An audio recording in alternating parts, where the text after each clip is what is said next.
할렐루야. 네, 오늘 우리 수예배에 함께 하신 우리 모든 성도님들 참 잘 오셨습니다. 날씨가 많이 추워졌습니다. 우리 건강 조심하시기 바라고요. 또 환절기 때 우리가 좀 여러 가지 질병 가운데 좀 노출되기 쉬운데 뭐 코로나 때문에도 정신 없습니다만 다른 질병으로 어려움 당하지 않도록 몸 조심하시고 또 하나님 은혜가 우리의 삶을 또 지켜주시기를 기도하도록 하겠습니다. 자, 오늘 우리가 함께 보실 하나님 말씀 사무엘상 14장 16절에서 23절입니다. 사무엘상 14장 16절에서 23절 말씀 다 찾으시면 교독하시면서 말씀을 함께 보시도록 하겠습니다.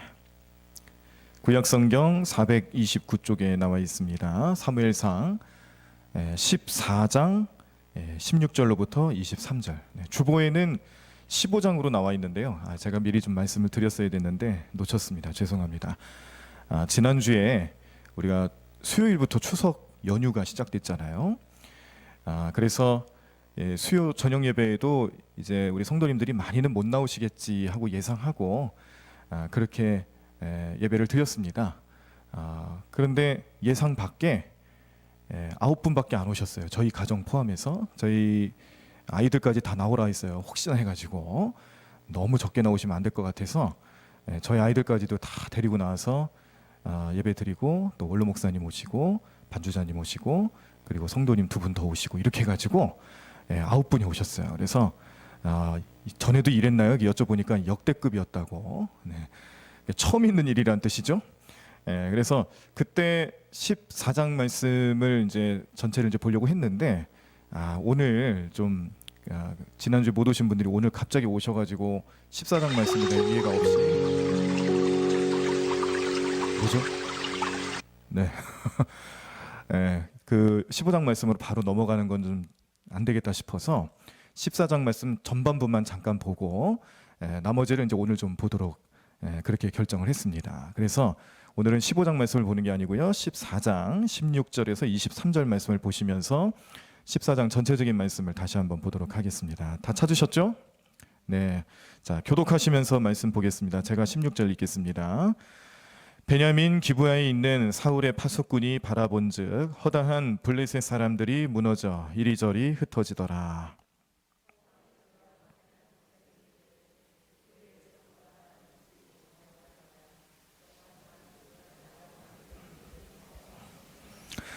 사울이 아히야에게 이르되 하나님의 궤를 이리로 가져오라 하니 그때에 하나님의 궤가 이스라엘 자손과 함께 있음이니라.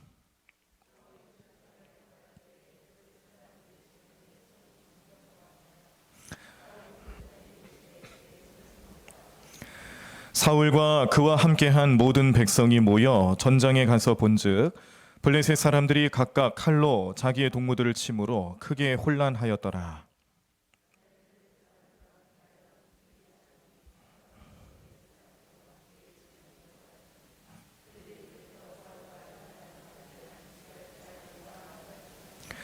에브라임 산지에 숨었던 이스라엘 모든 사람도 블레셋 사람들이 도망함을 듣고 싸우러 나와서 그들을 추격하였더라.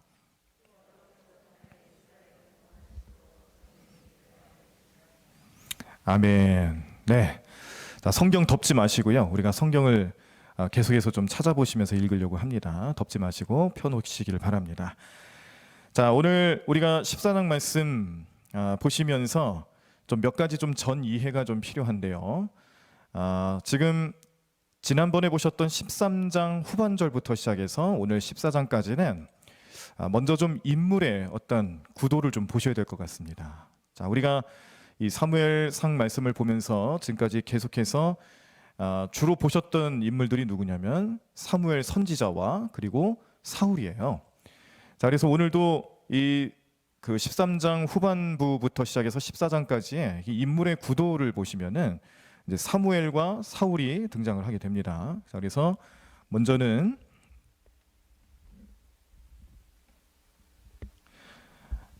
사무엘 선지자.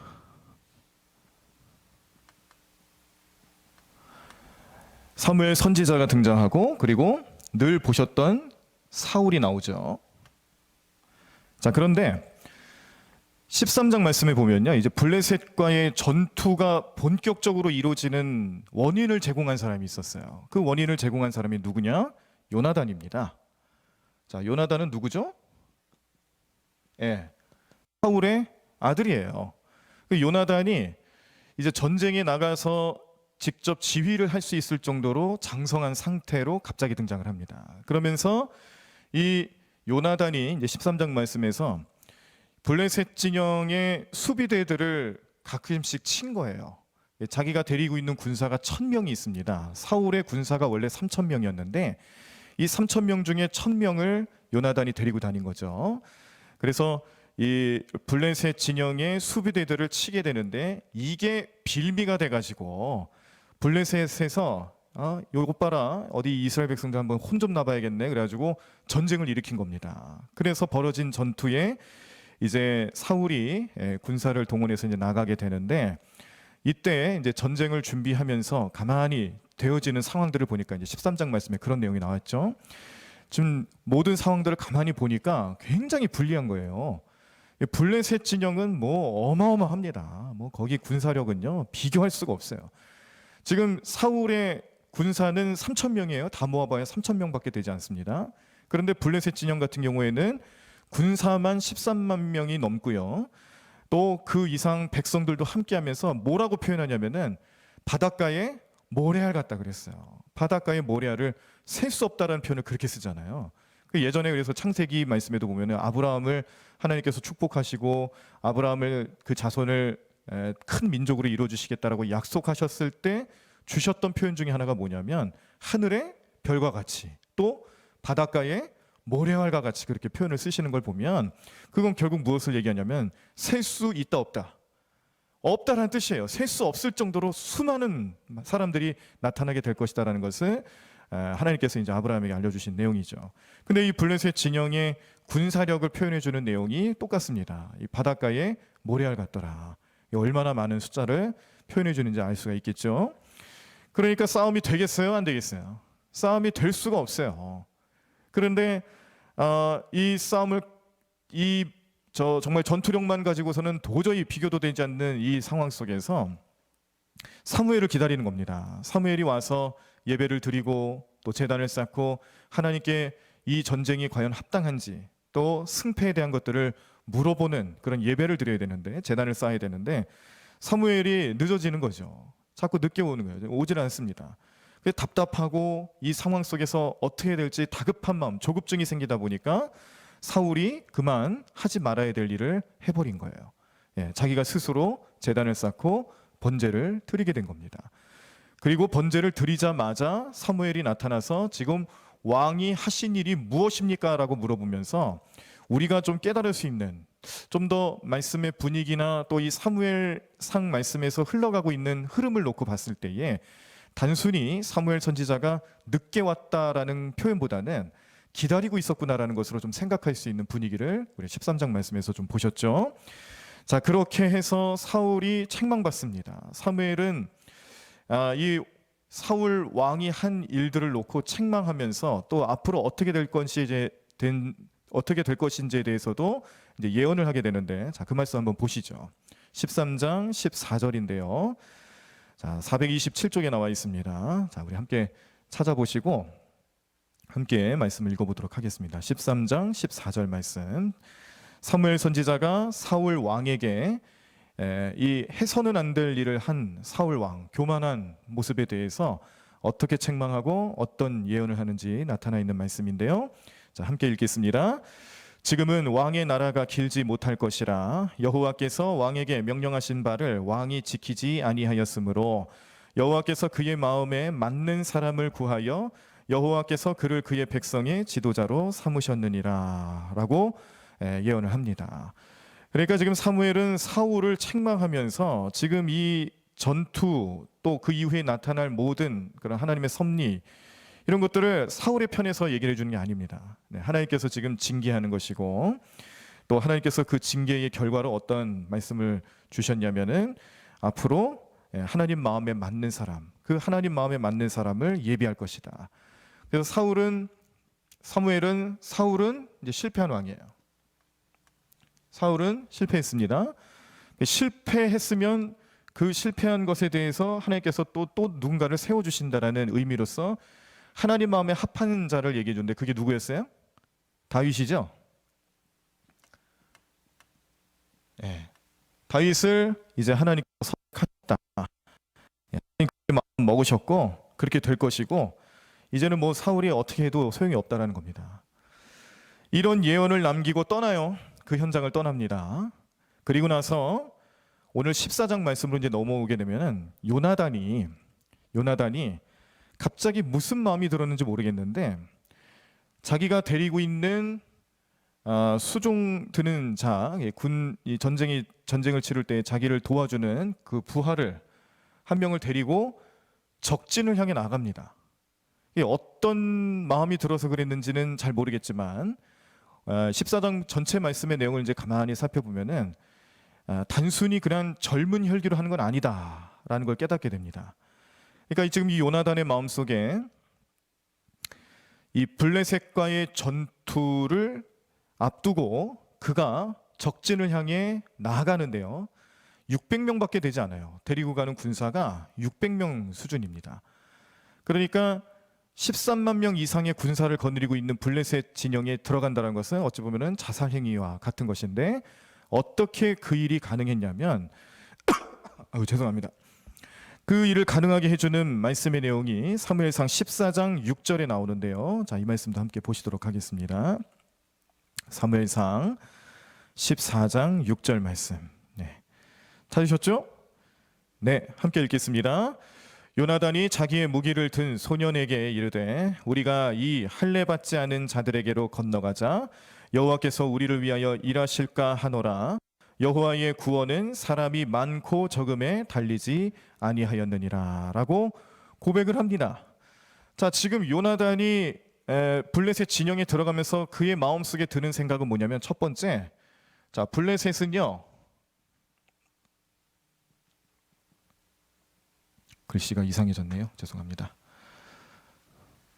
블레셋 민족은 어떤 민족이냐면 할례 받지 않는 민족이다. 자, 이건 무엇을 뜻하는 거냐면 이방 민족을 극단적으로 표현하는 겁니다. 하나님께 구원받지 못할, 하나님을 대적하는 민족들을 극단적으로 표현하는 거예요.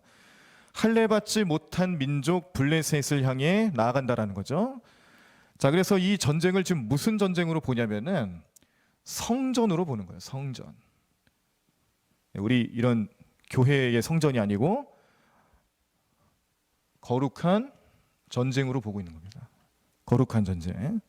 그러니까 이 블레셋을 대적하는 지금 이 전투, 이 전쟁은 단순히 아버지 사울과 내가 군사를 거느리고 블레셋을 대적하는 그런 상황이 아니라 이 성전, 하나님께서 블레셋 진영과 대적하는 전쟁으로 보는 거죠.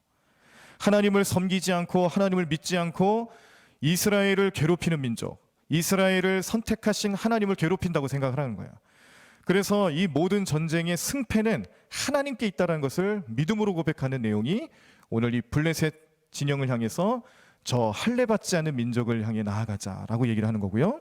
자, 두 번째는 지금 하나님께서 이 전쟁의 주관자가 되실 것인데, 그런데 요나단의 마음속에 아마 우리 같았어도 그럴 겁니다. 하나님, 그러니까 하나님 이 전쟁을 승리하게 해주세요. 이 전쟁은 반드시 승리해야 됩니다. 이런 내용을 가지고, 이런 목적을 가지고 기도를 할 수가 있다는 겁니다. 그런데 요나단은 뭐라고 하냐면 하나님께서 우리를 도우실까 기다려보자라는 의미로 말씀을 하는 거예요. 하나님이 도우실 것인지 지켜보자.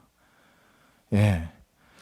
이런 기도는 어떤 의미를 가지고 있냐면 우리의 마음에 이미 답을 정해놓고, 답정너라 그러죠. 네, 답을 정해놓은 사람을 답정너라 그래요. 답을 정해놓은 남자는 답정남, 답을 정해놓은 여자는 답정여. 요즘 우리 젊은이들이 쓰는 표현입니다. 들어보셨어요?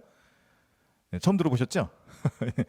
답정너 그러면은 무슨 의미냐면 사실 안 좋은 의미예요. 예, 대화가 안 된다는 뜻도 있어요. 먼저 아무리 뭐 얘기해봐야 소용이 없는 거예요. 답을 다 정해놓고 얘기를 나누니까 뭐 협의가 이루어지지 않는 거죠. 말이 안 통한다라는 그런 표현이기도 한데, 우리 기도가 그럴 수도 있어요. 우리 하나님 앞에 내가 어떤 기도 제목을 응답을 받아야 될지를 이미 정해놓고 하나님 앞에 부르짖을 때가 있습니다. 이 오늘 요나단 같은 경우에는 우리 식으로 만약에 그렇게 기도를 했다면 하나님이 이 전쟁 승리하게 해주시지 않으면 큰일 납니다. 하나님이 이 전쟁 승리하게 해주셔야 돼요. 이런 마음을 가지고 기도할 수 있다라는 거예요. 그런데 요나단은 겸손했어요. 그렇게 기도하지 않습니다. 뭐라고 마음가짐을 가졌냐면, 하나님이 우리를 도우실지 혹은 그러지 않을지 기다리며 인내하며 지켜보자. 이건 뭐냐면 하나님께서 어떤 결단을 내리실지 모르지만 거기에 대해서 순종하겠다라는 믿음의 고백이죠. 이게 이제 요나단이 가지고 있었던 두 번째 모습이었고, 세 번째는 여호와의 구원은 뭐에 달려있지 않다고요? 사람에게 달려있지 않는 거예요. 사람의 숫자에 비례하지 않는다는 겁니다. 하나님께서 이 전쟁 승리라는 것은 사람 숫자 아니라는 거예요. 그럼 뭐겠어요? 여호와의 구원은 사람 숫자가 아니면은 어떻게 결정이 나겠어요? 하나님의 의지죠. 하나님의 뜻에 따라 결정이 나는 겁니다. 그러니까 지금 요나단이 그냥 이 젊은 혈기를 부리면서 자기가 마치 중2병 걸린 애들처럼 뭐든지 할 수 있을 것처럼 생각하고 나가는 게 아닙니다. 이 신앙적인 고백을 하고 있는 거예요. 우리가 그냥 말씀을 봤을 때는 이 젊은 요나단이 혈기를 부리나 보다 이렇게 생각할 수 있는데, 그게 아니라 이 14장 6절 말씀에 나와 있는 이 짧은 고백을 통해서 요나단은 지금 철저히 신앙적으로 믿음으로 바라보면서 나아가고 있는 거죠. 그래서 이 전쟁에 요나단이 가지고 있는 마음가짐이란 것은 철저히 하나님입니다. 하나님께 맡기고 하나님께서 하실 것이고, 그러니까 600명만 있는 군사를 데리고도 갈 수 있는 거예요. 어디 600명이, 아까는 1000명이라 했잖아요. 근데 그 1000명도 다 흩어져가지고 600명밖에 안 남았다니까요. 그 600명 데리고서는 어디 13만 명이 넘는 블레셋의 대군대를 상대할 수 있겠습니까? 말이 안 되죠. 우리가 이 객관적인 증거로 봤을 때는 도저히 말이 안 되는 상황인데 요나단이 했네요. 그렇게 할 수 있는 이유는 믿음입니다. 하나님을 향한 믿음이고, 이 전쟁을 뭐로 본다고요? 거룩한 전쟁으로 보는 거예요. 이 거룩한 전쟁에서 그 전쟁의 주관자는 누구냐? 하나님이시고요. 블레셋 진영을 향해서 할례받지 않는 저 민족을 향해서 내가 나아가겠다. 하나님께서 어떻게 하실지, 어떤 결정을 내리실지 내가 먼저 정하지 않고 기다려보자. 이 구원, 하나님의 구원이라는 것은 사람의 숫자에 달려있는 것이 아니라 하나님의 의지에, 하나님 섭리에 있다는 것을 깨닫고 나아갈 때에 놀라운 일들이 벌어집니다. 거기에 막 엄청난 소동이 일어나는 거예요. 그 소동을 누가 보냐면 사울이 봅니다. 전령들, 이 파수꾼들이 보고를 하는데, 사울에게 지금 그 블레셋 진영에서 지금 엄청난 소동이 지금 벌어지고 있다고 그렇게 얘기를 해주는 거예요. 그래서 어찌된 일인지 알아보니까 거기서 지금 열심히 싸우고 있는 사람이 누굽니까? 자기 아들 요나단이 혼자 가서 그 진영에서 열심히 지금 싸우고 있어요. 그런데 그 싸움을 가만히 보니까 뭐 대단합니다. 뭐 무슨 일이 벌어져도 충분히 벌어질 수 있는 상황인데도 불구하고 지금 요나단이 이 거룩한 전쟁을 치르고 있는 현장에서 하나님이 그를 어떻게 도우셨냐면 그 진영 초토화시키고 있는 거예요. 그 말씀의 내용이 16절에 나와 있습니다. 14장 16절 말씀, 자 우리 찾아보시겠습니다. 오늘 본문 말씀인 16절이죠. 사무엘상 14장 16절 함께 있습니다. 베냐민 기브아에 있는 사울의 파수꾼이 바라본즉 허다한 블레셋 사람들이 무너져 이리저리 흩어지더라. 아멘. 네. 자, 지금 요나단이 그곳에 가서 엄청난 일을 벌이고 있는데 초토화시키고 있는 거예요. 적은 인원을 가지고 하나님 능력으로 나아가니까 막 초토화되고 있습니다. 나중에 말씀 끝까지 보시면은 이제 23절까지 보시면은 결국에는 승리를 거두는데요. 승리를 거두는 방법도 참 놀라운 방법으로 하나님께서 역사하시죠. 블레셋 군인들이 서로가 서로를 치는 전쟁을 치르면서 피하 식별이 안 되는 거예요. 이 사람들이 이상해진 거죠. 왜 그러는지는 모르겠지만 과학적으로는 설명이 되지 않지만 하나님의 방법으로는 설명이 됩니다. 하나님께서 그렇게 하시고 계시는 거예요. 그래서 이 전쟁 속에서 하나님의 승리를 맛보고 있는 요나단과 사울의 모습을 오늘 우리가 보시는 건데 결국에는 승리를 얻게 됩니다. 23절 보면 그날에 이스라엘을 구원하심으로 전쟁이 벳 아웬을 지나니라라고 말씀하고 있는데, 제가 지난번에 이 벳 아웬을 지났다라는 것은 승리했다라는 뜻을 가지고 있다라고 설명드렸습니다. 이 모든 전쟁이 하나님의 은혜로 승리로 이끌어졌고 승리하게 됐는데, 자, 근데 문제는 이제 사울이에요. 지금 우리가 여기 이 인물의 구도를 봤을 때 사무엘, 요나단까지는 어쨌든 하나님의 믿음, 하나님을 믿는 믿음 안에서 중심을 잃지 않습니다. 계속해서 사무엘상 말씀이 우리에게 던져주는 그 영적인 진리의 포인트는 뭐냐면 하나님께 매달려 있느냐, 왕이라 할지라도 사람이 세운 왕이라 할지라도 하나님을 섬기는 왕이냐, 또 백성들이라 할지라도 자기 마음대로 자기의 생각대로 옳은 대로 살아가는 그런 백성이 아니라 하나님이 그 마음속에서 왕 노릇하시냐, 우리의 참된 왕으로 고백되어지고 있느냐, 이런 것들을 깨닫게 하는 말씀들이 계속 나타나고 있는 거예요. 이 왕권을 세워나가고 또 왕권의 실패에 대해서 얘기하고 성공에 대해서 얘기하는 핵심 포인트는 뭐냐면 지금 이스라엘 백성들의 마음속에 하나님이 참된 왕으로 나타나고 있느냐, 그겁니다. 이 사무엘은 뭐 말할 것도 없죠. 그것을 가르치고 깨닫게 하는 선지자였고, 요나단은 그의 행동들 하나하나를 봤을 때에 그냥 젊은 혈기를 펼치는 것처럼 보일지 모르지만 그의 마음속에 뭐 했어요? 요 세 가지 내용을 보시면서 하나님을 향한 믿음이 대단하구나라는 것을 깨닫게 되는 겁니다. 그리고 이 블레셋 민족을 향해서 이제 할례받지 않는 민족이라고 표현하는 내용은 나중에 다윗이 그 고백을 하잖아요. 다윗이 그 블레셋 군대의 거대한 장수였던 골리앗, 이 골리앗을 상대할 때에 뭐라고 얘기해요? 저 할례받지 않는 민족을 향해서 내가 나아가겠노라고. 그런데 어떻게 나가요? 창과 칼로 무기를 가지고 나가는 게 아니라 나는 만군의 여호와 하나님의 이름으로 나아간다. 대단한 믿음을 보이지 않습니까? 다윗이 그런 믿음을 가지고 있었는데 요나단도 이런 고백을 했어요. 그러니까 요나단의 믿음도 대단한 거예요. 심지어 사울의 믿음보다도 훨씬 대단하다는 걸 깨닫게 되는데요. 이제 그 내용을 좀 보도록 하겠습니다. 지금 이 전쟁 속에서 블레셋을 상대하는 요나단이 지금 어떤 일을 벌이고 있는지 보고 있음에도 불구하고 사울은요, 지금 이 모든 과정 속에서 사울이 하고 있는 행동들을 보면은 믿음으로 하는 행동이 아니에요. 혹시 이제 14장 말씀을 좀 통독을 전에 좀 해보신 경험이 있는 분들은 이 전체 14장 전체 말씀을 보면요, 사울이 그런 일도 하잖아요. 뭐 언약궤를 가져와라. 또 나중에는 이 백성들에게, 군사들에게 금식령을 또 선포합니다.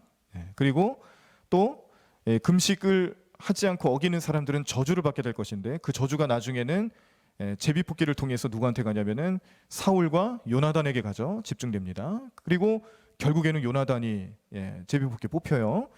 이런 걸 모든 걸 보면은 이게 마치 하나님 방법대로 이루어지는 것 같고, 지금 사울이 전에는 자기 마음대로 번제도 쌓고 사무엘에게 책망도 받고 그러는 과정을 거치면서 좀 뭔가 변화가 있나 보다, 이런 생각을 좀 할 수 있는 내용들이 나와 있지만 그러나 아닙니다.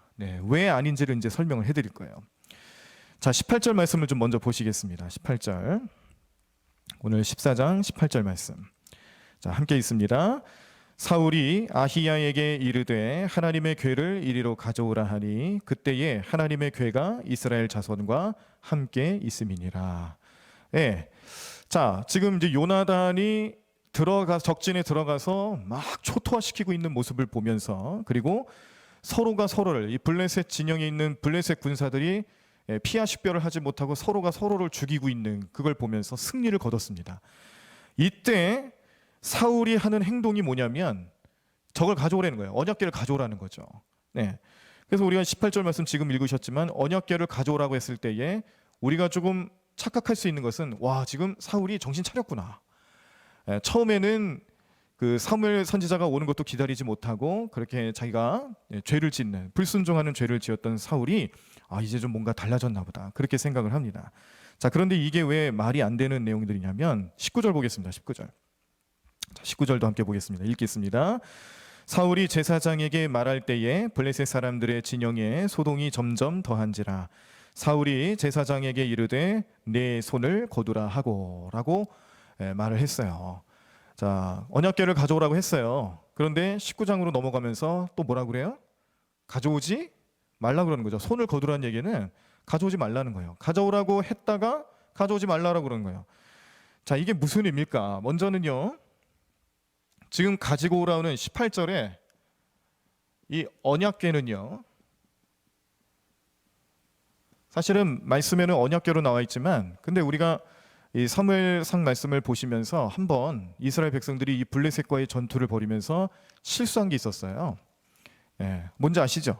언약궤를 뺏긴 적이 있습니다. 그리고 그 언약궤를 뺏기고 난 뒤에 다시 언약궤를 가져오는 과정에서 방치되었던 일들도 있었어요. 그러니까 지금 사울이 언약궤를 가져오라고 되어 있는 말씀의 표현은요, 조금 다른 성경 말씀을 좀 더 깊이 있게 좀 볼 필요가 있는데, 이 그 구약 성경을 헬라어로 옮기는 과정에서 이 그 번역에 참여할 대표들을 이제 70명을 뽑아서 그들로 하여금 헬라어 번역으로 번역본을 만들게끔 시킨 일이 있었습니다.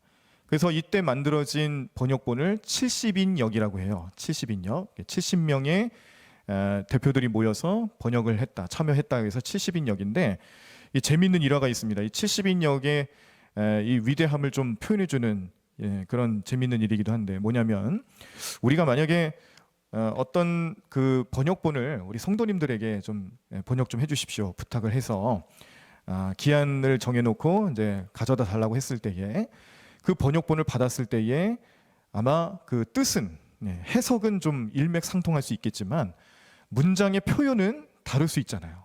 그렇죠? 문장의 표현 다를 수 있습니다. 그런데 이 70인역이 가지고 있는 재미있는 일화는 그 70명의 사람들이 번역을 해놓고 놓은 걸 보니까 그런 모든 표현들 또 문장의 여러 구조들 이런 것들이 다 똑같더라. 70명의 번역본들이 다 똑같더라. 이런 일화가 있습니다. 그래서 이 70인역이 이제 그런 면에서도 이제 권위를 좀 가지고 있는데, 이 70인역에 보면은 여기 이 언약궤를 뭐라고 번역을 했냐면은 언약궤가 아니고 이 에봇이라고 번역을 합니다. 에봇은 뭐죠? 제사장이 예배를 집례할 때, 제사를 집례할 때 입는 옷이잖아요.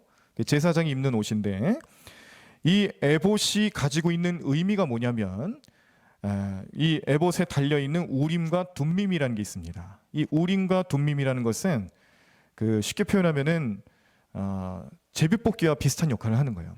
어떤 다급한 일이 생겼을 때에 제사장이 이 우림과 둠밈을 통해서 하나님께 여쭤봅니다. 하나님, 이게 어떻게 맞는지, 이 상황 속에서 하나님 뜻은 어떤 것인지를 물어볼 때 이 우림과 둠밈을 통해서 알려주셨다라는 거예요. 제비 뽑는 것처럼 하나님의 뜻을 알게 하는 도구인데, 이 에봇이 의미하는 것은 곧 그거예요. 우림과 둠밈인데, 그 뭐겠습니까? 지금 언약궤를 가져오라는 것은 지금 사울의 마음속에 하나님께서 이 전쟁, 지금 이 블레셋 진영에서 벌어지고 있는 이 전쟁, 그리고 사울이 진두지휘하고 있는 이 전쟁이 과연 하나님 뜻의 어떤 전쟁인가 물어보려고 가져오라고 한 거예요. 그래서 사실은 언약궤로 표현되어 있지만 우리는 신학적으로 봤을 때는 70인역에 더 집중을 합니다. 이게 좀 더 맞는 표현일 것이다라고 생각을 합니다. 그런데 그럼 가져와야죠. 그렇죠? 아니, 왜 가져오라 그랬는데 도중에 가져오지 말라 그래요? 아무리 우리가 지금 바라보는 사울의 시선에 보이는 광경들을 봤을 때 블레셋 진영에서 지금 난리가 나고 있고 서로가 서로를 치는 광경들이 벌어지고 있고 결국에는 하나님께서 승리케 하셨지만, 그러나 사울의 마음속에 하나님께 여쭤야겠다라는 마음이 들어서 이렇게 에봇을 가져오라고 하나님께 여쭤보겠노라는 마음가짐으로 표현했다라면 해야죠. 순종해야죠. 그렇게 행동에 옮겨야죠. 그런데 지금 되어지는 상황을 가만히 보니까 이기고 있어요. 이기는 것 같아요. 그랬더니 금세 그의 마음을 바꿔서 제사장에게 명해가지고 그냥 가져오지 말아라, 이렇게 얘기하는 겁니다. 이게 18절과 19절에 나와 있는 상황이에요. 그러니까 우리는 지금 사울이 좀 달라졌는데 이런 마음이 좀 생겼다가 갑자기 또 그 마음이 사라지는 거죠. 또 있습니다. 또 말씀 좀 보시겠는데요. 24절에서 25절. 자, 24절에서 25절. 네, 찾으셨죠? 네, 함께 읽겠습니다. 이 날에 이스라엘 백성들이 피곤하였으니 이는 사울이 백성에게 맹세시켜 경계하여 이르기를 저녁 곧 내가 내 원수에게 보복하는 때까지 아무 음식물이든지 먹는 사람은 저주를 받을지어다 하였습니다. 그러므로 모든 백성이 음식물을 맛보지 못하고 그들이 다 수풀에 들어간즉 땅에 꿀이 있더라. 아멘. 네. 자, 지금 이 24절과 25절의 내용은요. 지금 백성들이 지금 굉장히 지금 지쳐 있습니다. 이 전쟁을 치르기 앞서서 뭐 스트레스부터 시작해서 모든 과정 하나하나가 굉장히 지칠 수밖에 없는 상황이에요. 배는 당연히 고프겠죠. 그런 상황 속에서 사울이 지금 무슨 얘기를 하냐면 금식령을 선포하는 거예요. 금식령.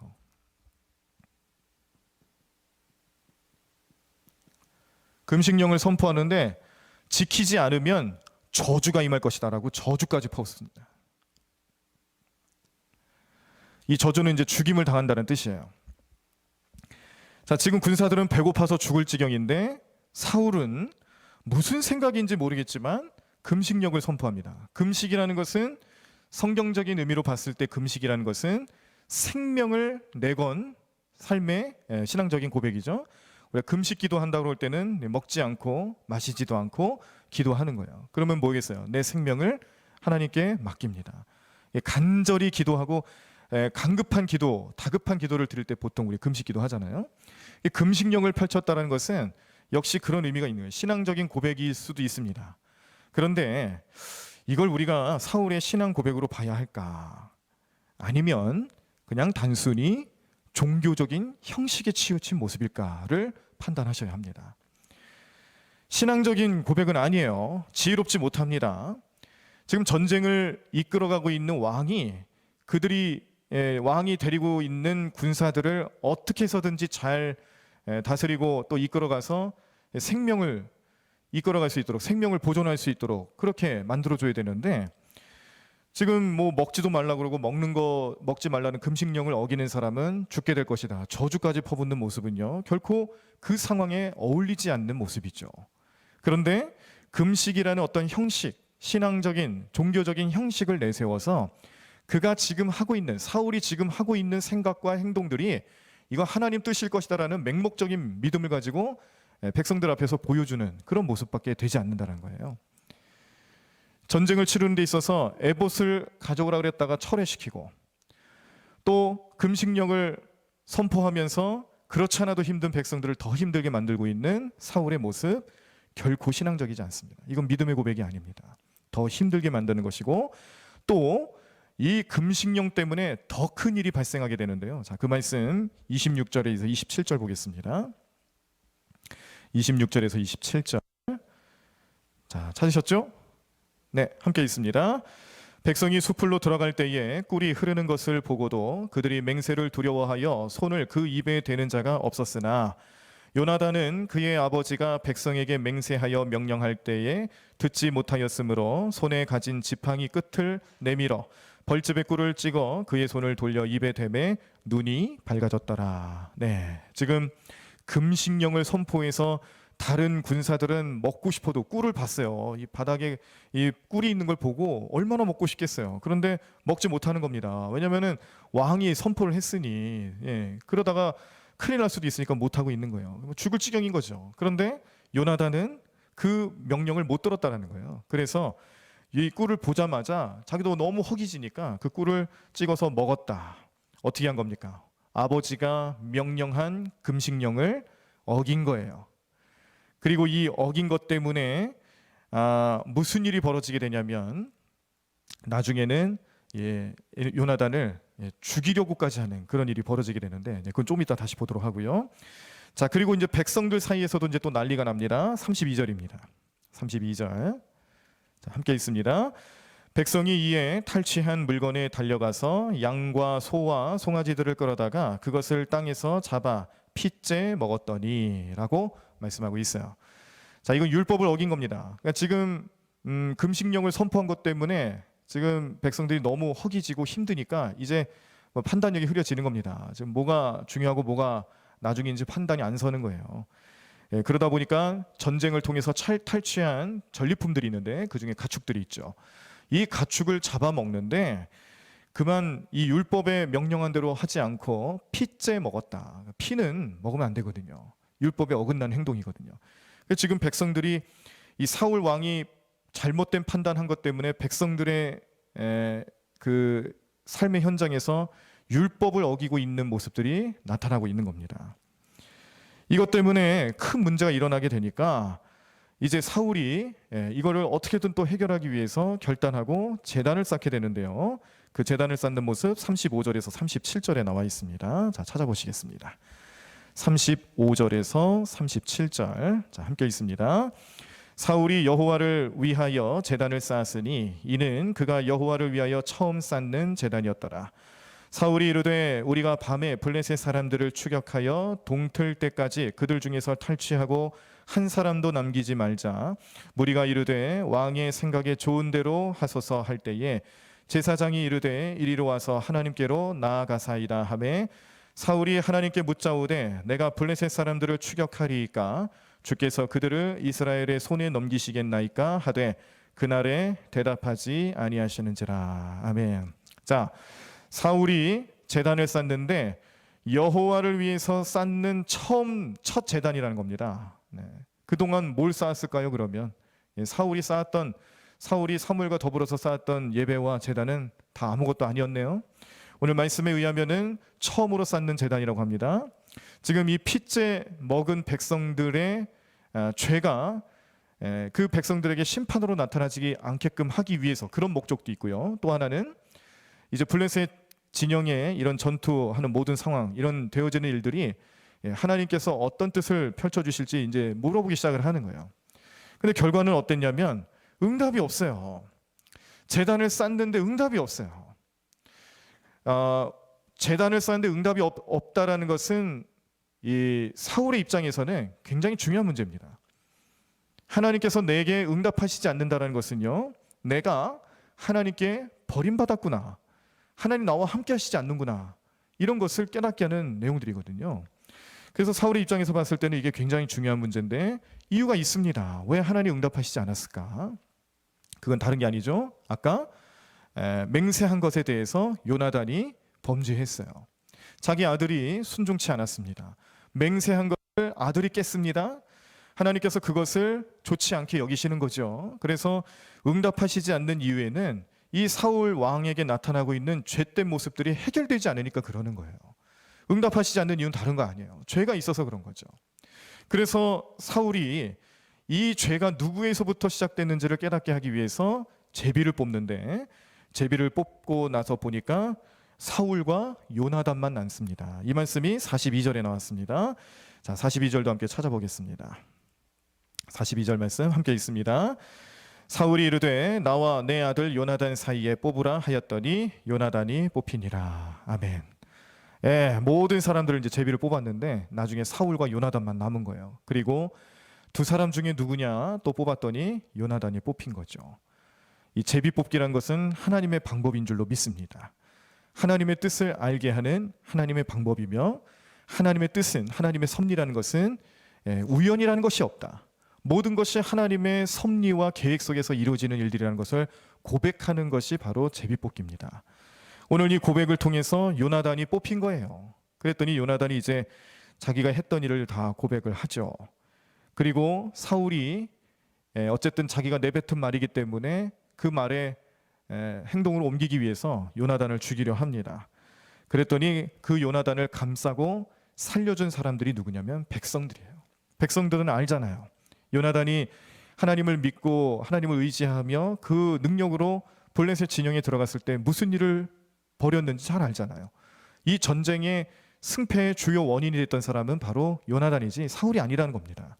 백성들이 잘 아는 거예요. 그런데 사울 왕이 잘못된 판단을 하면서 요나단마저까지 죽이려고 하니까 백성들이 감싸고 그를 보호하는데, 이렇게 해서 나타내고자 하시는 오늘 하나님의 말씀, 그 뜻, 오늘 이 세 사람 사무엘, 요나단, 사울, 이 관계 속에서 또 특별히 13장부터 등장하게 되는 요나단의 이 등장과 그 의미는 무엇일까를 결정짓게 하는 내용은 과연 뭐냐면, 오늘 사울 왕은 그가 하나님께 깨달음을 얻고 회심한 것 같고 돌아서는 것 같아 보일지 모르지만 그게 아니라는 겁니다. 단순히 사울 왕은 지금 하나님 앞에 백성들 앞에서 자기가 받았던 사무엘에게 받았던 책망에 대해서 어떻게든 모면을 좀 해보려고 종교적인 행위로 나아가고 있는 거예요. 믿음의 고백이 아니라 그냥 단순한 신앙적인 행위, 그 행위를 좀 더 부각시키고 또 그 행위를 좀 더 좀 자기가 이렇게 노력하고 있다라는 식으로 자기를 변명하는 식으로 나타내고 있을 때에 그 결과는요, 오히려 백성들을 더 힘들게 하고요, 자기 아들인 요나단을 죽일 수도 있는 상황까지 가게 만들고요, 이 종교적인 행위가 얼마나 무시무시한 결과를 나타내고 있는지를 오늘 14장 말씀을 통해서 우리에게 알려주고 있는 내용들입니다. 그래서 오늘 우리가 24장 말씀을 보면서 우리가 깨달아야 될 것은요, 우리도 가끔 그럴 때가 있어요. 신앙생활 하시면서 하나님과 관계를 먼저 회복해야 되는 우리의 믿음보다는 우리의 행위, 내가 교회에서 무슨 일을 했는지 잘 아시나요? 내가 교회에서 어떤 위치에 있는지 잘 아시나요? 내가 지금 우리 대광교회에서 혹은 믿음 생활하면서 내가 어떤 위치에 있는 사람인지 여러분 아십니까? 이런 걸 자꾸 내세우면서 또 내 행위, 내 신앙적인 그런 모범 사례들에 대해서만 얘기를 할 뿐이지 우리가 참된 믿음으로 하나님 앞에 나아가거나 결단하거나 회개한 적이 없다는 것을 꼬집어 주시는 하나님 말씀 되는 줄로 믿습니다. 우리가 경계해야 될 것은 내가 믿음이라고 생각했던 그 부분들이 하나님 앞에 또 성령님 앞에서 그렇지 못한 경우들로 드러날 때에 반드시 회개해야 돼요. 고집 부리면 안 된다는 겁니다. 오늘 사울은요, 사무엘에게도 이렇게 책망을 받았지만 요나단의 이야기가 이렇게 나오면서 사울 이야기를 펼쳐 얘기를 해주시는 것은 뭐냐면, 요나단은 지금 믿음으로 나가고 있다는 것을 비교하게끔 해주시는 말씀이에요. 우리 예수님이 우리가 복음을 잘 깨닫고 또 하나님 뜻을 잘 이해하게끔 하기 위해서 주셨던 비유라는 게 있죠. 이 비유라는 말을 성경 원문으로 보면은 헬라어로 파라볼레라고 합니다. 파라볼레. 뭘 판다라는 의미랑 좀 비슷하죠. 파라볼레. 이게 무슨 의미를 가지고 있냐면 옆에 놔둔다는 뜻을 가지고 있어요. 원문의 의미는 그겁니다. 옆에 놔두는 거예요. 자, 그러니까 사울로 하여금 이 사울의 믿음이 왜 잘못됐는지, 무엇이 부족했는지 깨닫게 하시기 위해서 요나단을 그 옆에 놔준 거예요. 깨달음을 주기 위해서 요나단을 옆에 놔준 거예요. 오늘 14장 말씀은 그거예요. 요나단의 이야기가 먼저 나오고 사울에 대한 부족함이 나오는 것은 요나단의 믿음을 보면서 앞으로 이 요나단의 믿음이, 이 믿음의 고백이 다윗으로 이어질 것이다. 다윗을 하나님 선택하셨고 다윗을 세우실 것이고 요나단의 고백과 요나단의 마음가짐이 다윗에게 그대로 나타납니다. 다윗의 신앙과 믿음이 하나님을 참된 왕으로 섬기고 인정하고 자기도 사람이 세운 왕이지만, 그러나 이 나라는, 이 백성은 하나님의 백성이지 내 백성이 아니다. 나는 단순히 하나님께서 세워주신 하나님의 명령에 순종하는 그런 사람일 뿐이지 하나님께서 이 백성과 이 나라를 이끌어 주실 것이다라는 믿음의 고백을 다윗이 합니다. 그런데 사울은 어때요? 아니에요. 자기가 자꾸 어떻게 하려고 해요. 자기 능력으로 해결하려고 해요. 사무엘이 깨닫게 하려고 했던 것은 사울 왕으로 하여금 하나님과의 관계를 회복시키려고 하는 것이지, 그가 종교적으로 어떤 행위적으로 모범이 되라고 주는 말씀이 아니란 겁니다. 믿음의 고백이라는 것은 그런 거예요. 하나님과의 관계예요. 그런데 사울은 끝까지 깨닫지 못하죠. 그 결과는 백성들을 더 힘들게 했고요, 요나단을 죽일 수도 있는 상황까지 몰아갔던 것을 생각하게 하시면서 오늘 우리들의 믿음도 반성하게 하는 거죠. 우리가 하나님 앞에 내가 참된 신앙생활과 믿음에 대해서 얘기할 때에 하나님과의 관계를 먼저 생각하는가, 아니면 하나님 앞에서 혹은 성도들 앞에서 내가 어떻게 신앙생활 잘하는지 그 내용들을 자랑하거나 그런 종교적인 행위에 대해서만 부각시키거나 그런 믿음으로 나아가려고 하는 우리의 연약한 모습이 나타나고 있지는 않은지 살펴보게 하시는 귀한 말씀 되는 줄로 믿습니다. 오늘 이 말씀이 우리의 마음속에 하나님의 음성으로 들리기를 간절히 축원합니다. 성령님께서 주시는 생각이고요, 이 마음을 붙잡고 생활하시면서 우리가 진짜 믿음을 소유하기 위해서는 하나님과의 관계가 참 중요합니다. 그 관계에서 우리가 승리할 수 있고 성공할 수 있도록 오늘도 기도해야 할 것이고요, 성령님께 간구하는 귀한 시간들이 되셔야 될 줄로 믿습니다. 이번 주간에 금요 심야 기도회가 또 쉬죠. 지난주에는 연휴 기간이기 때문에 쉬었는데 이제는 또 공휴일이 겹쳐서 한글날이어서 또 쉬게 되었습니다. 그래서 오늘 또 연속해서 2번 쉬는 건 좀 그래요. 제 마음속에서 좀 불편합니다. 그래서 오늘 수요 저녁 시간이지만 이 시간 잠깐 통성으로 또 기도하기를 원합니다. 우리 찬송가 305장을 찬양하시고 함께 통성으로 기도할 텐데요. 기도하시면서 오늘 주시는 말씀의 내용을 깊이 있게 좀 묵상하며 생각을 해보시길 바랍니다. 나는 과연 요나단일까? 아니면 사울일까? 내 주변에 사무엘과 같은 여러 사람들이 나에게 신앙과 믿음에 대한 참된 것들을 깨우치게끔 하기 위해서 도와주고 또 그런 도전거리를 주고 있는데 거기에 대해서 온전한 마음을 갖지 못하고 여전히 사울로 남아있는 나의 모습은 있지 않는지 하나님 깨닫게 하시고 그런 모습에 대해서만큼은 철저하게 회개하면서 참된 믿음으로 하나님과의 관계 속에서 성공하는 사람들이 될 수 있게 도와달라고 그렇게 통성으로 함께 기도하도록 하겠습니다. 찬송가 305장 우리 1절만 계속해서 찬양하겠습니다. 우리 가사를 잘 생각하며 주님께 맡기며 찬양하겠습니다.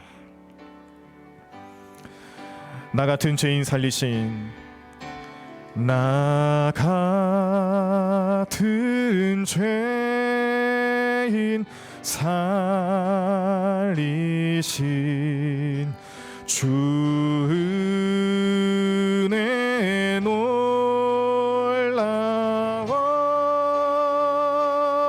잃었던 생명 찾았고 광명을 얻었네. 광명을 얻었네. 우리 다시 한번 찬양하며 고백합니다. 나 같은 죄인 나 같은 죄인 살리신 주 은혜 놀라워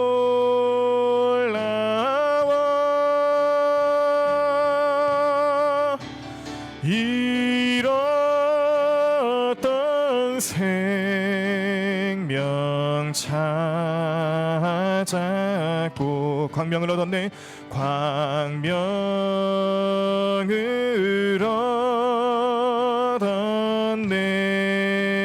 우리 다시 한번 찬양합니다. 나 같은 죄인 나 같은 죄인 살리신 주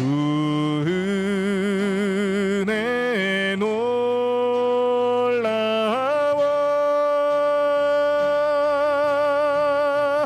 잃었던 생명 찾았고 광명을 얻었네. 오늘 이 시간 우리가 큰 믿음을 줄 것을 믿는 마음으로 고백합니다. 믿습니다. 믿습니다. 믿습니다. 믿습니다. 아멘. 믿습니다.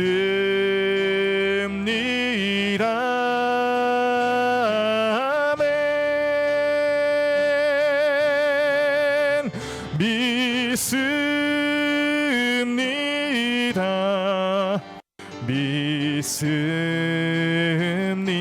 믿습니다. 믿습니다.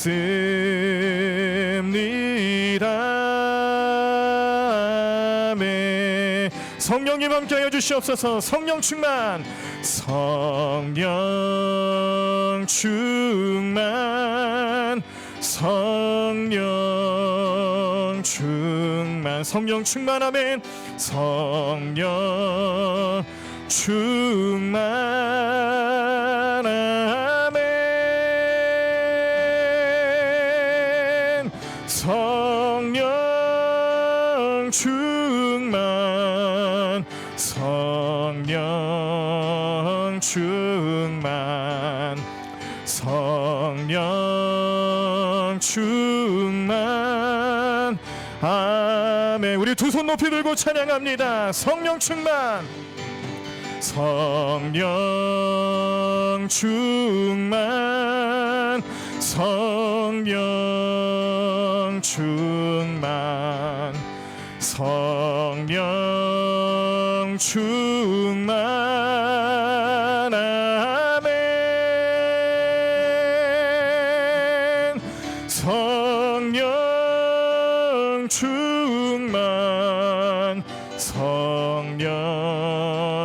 충만 성령 충만 아멘. 이 시간 우리 함께 통성으로 기도하며 말씀대로 살아갈 수 있도록 성령님의 역사하심으로 하나님과의 관계가 회복되어지고 모든 능력이 나타날 수 있도록 인도해달라고 우리 주여 한번 크게 해주시고 통성으로 기도하겠습니다.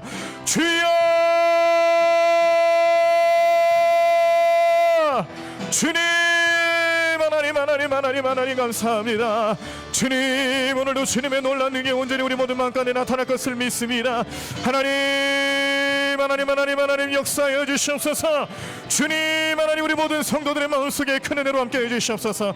하나님, 이 시간 주님 앞에 나와 기도하며 말씀 보고 그 말씀의 놀라운 능력이 우리 모든 삶 가운데 나타날 것을 믿음으로 바라보는 우리 모든 성도들, 성령님 함께해 주시옵시고 능력 베풀어 주시옵시고 믿음의 승리를 거두면 우리 모든 삶 될 수 있도록 역사해 주실 줄로 믿습니다. 하나님 도와주시옵소서. 성령님 우리 마음 가운데 함께해 주시옵시고 내 마음을 주장해 주실 것을 믿습니다. 오늘도 말씀의 내용을 깨닫습니다. 우리는 요나단입니까? 우리는 사울입니까? 하나님, 우리 모든 삶의 능력 되시는 주님 앞에서 우리가 믿음으로 고백할 때에 사울과 같은 연약함이 나타났다면 주님 앞에 온전히 고백하며 회개하며 주님, 우리가 다시 한번 주님께 나아가는 믿음으로 나아가기 위하여 오늘도 주님께 간구하고 주님께 기도하며 무릎 꿇고 회개하며 나아갈 수 있도록 주님 우리를 붙잡아 주시옵소서. 하나님 도우실 줄로 믿습니다.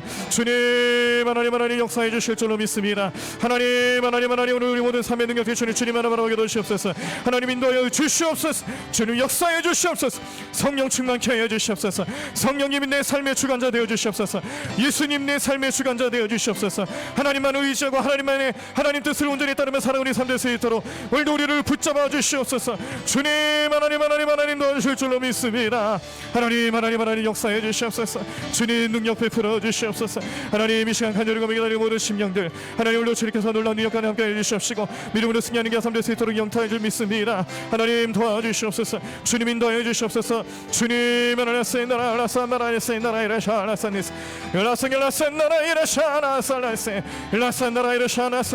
하나님 이러면서 바라나산나라 카라사레 주님, 하나님 에센나라라산드레스 주님, 하나님 에센나라이라샤라산드레 미네스 바라나산 하나님 에센나라라산드레스 주님, 영광사라세 하나님 에스미레스 바라나산나라이라샤라산드레스 주님, 하나님 에센나라스 주님, 영광사나라이라샤라산드레 바라나산나라 카나산드레스 라산나라이라샤라산드레스 바라나산드레 하나님 에센나라 라라산나라이라샤라사라 카나산드레스 주님, 하나님 에센나라 라산나라 카나산드레스 하나님 에센나라 이라샤라산드레스 하나님 에센나라 카나산드레스 미라스 바라나 야라샤라산 나산나라 이라샤나산나라 카나산드레스 주님, 하나님 에센나라 카나산드레스 주님, 영광사나라 이라샤나산드레 미라스 바라나산 하나님 에센나라 라산나라 카나산드레스 주님, 하나님 에세레세 주님, 열라센미라스 바라나산나라 이라샤라산드레스 주님, 하나님 에센나라 이라샤나산나라 카나산드레스 하나님 에센나라 이라샤나산드레스 주님, 하나님 에세미라스 바라나산나라 카나스 라산나라 이라샤나산드레스 미라스 바라나산드레스 하나님 에센나라 카나산드레스 주님, 하나님 에세미라스 바라나사 하나님 에센나라 이라샤나산드레스 미라스 바라나산드레스 주님, 하나님 에센나라 우리 계속해서 또 다시 한번 찬양하십니다. 믿습니다. 믿습니다.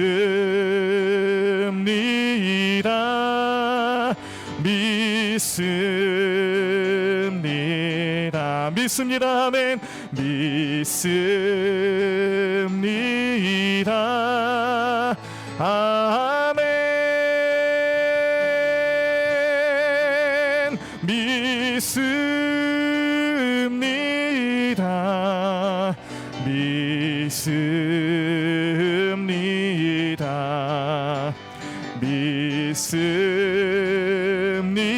믿습니다. 아멘.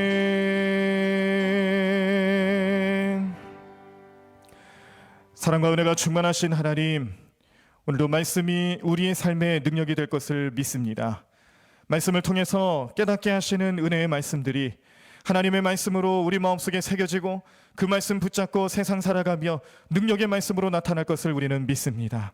이 믿음을 가지고 결단하며 기도하는 오늘 이 시간, 성령님께서 우리 모든 마음을 감찰하여 주시옵시고 능력이 되어 주시옵시고 우리가 이 믿음을 끝까지 소유할 수 있도록 우리의 모든 능력이 되시는 성령님만 의지하며 하루하루 잘 살아갈 수 있는 저희들 되게 도와주시옵소서. 말씀을 살펴보며 우리의 믿음과 우리의 신앙이 겉으로 나타나는 형식적인 믿음 생활로 인하여서 하나님과의 관계가 깨어졌음에도 불구하고 깨닫지 못하고 돌아오지 못하는 연약함으로 나타나지 않도록 우리를 돌봐주시고 깨우쳐 주시옵소서. 하나님과의 관계를 회복하게 하여 주시옵소서. 주님의 사랑을 온전히 깨닫게 하여 주시옵소서. 나를 위해 하나님 그 능력으로 우리 언제나 사랑으로 나타나 주시고 나를 용서해 주시고 나를 사랑하시는 그 마음이 예수님의 십자가 그 희생을 통해서 나타났다는 사실을 늘 기억하며 언제든지 주님 앞에 나아갈 수 있는 우리 삶이 될 수 있도록 우리 마음을 결단케 하여 주시옵소서. 오늘 주시는 말씀을 통해서 우리의 믿음이 바뀌길 원합니다.